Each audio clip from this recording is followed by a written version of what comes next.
stukje van Geleen. Dat is de kogel, dat is de kogel.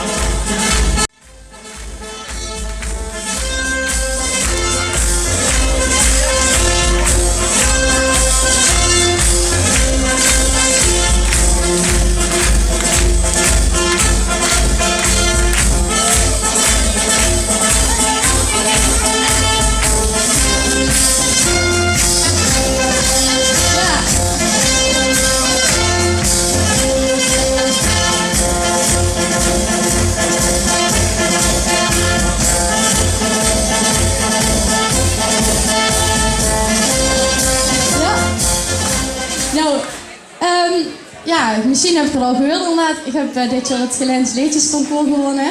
Misschien herkent je me ook wel. Ik ben hier vroeger dansfabriekje geweest. Dus ik vind het heel leuk dat ik hier nu op een andere manier mag staan. Daarom ben ik ook even aandacht geven. Ik moet nog een beetje huilen van net. Hij heeft ook wel een impact op mij. Maar dat ken ik wel natuurlijk ook.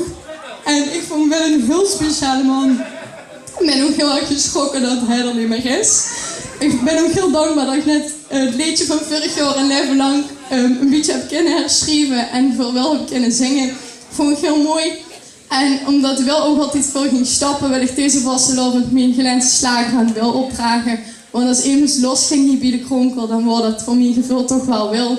Dus ik zou het heel erg mooi vinden als iedereen hier ook met losgaat en dat we dat nog even voor wil kunnen doen. Dus ik zou het heel erg waarderen als je lekker met losgaat. En dit is dan mijn slager en ik ga met de meisjes dansbriekjes van de Kronkelaren brengen. Dus starten maar.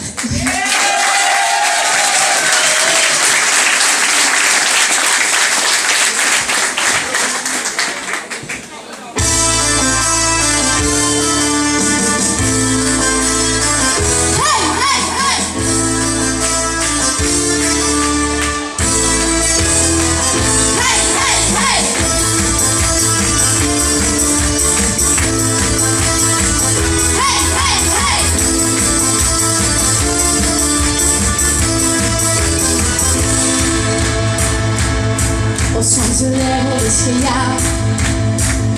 Het maakt me gek. Van hier naar door, van door naar hier. Ik heb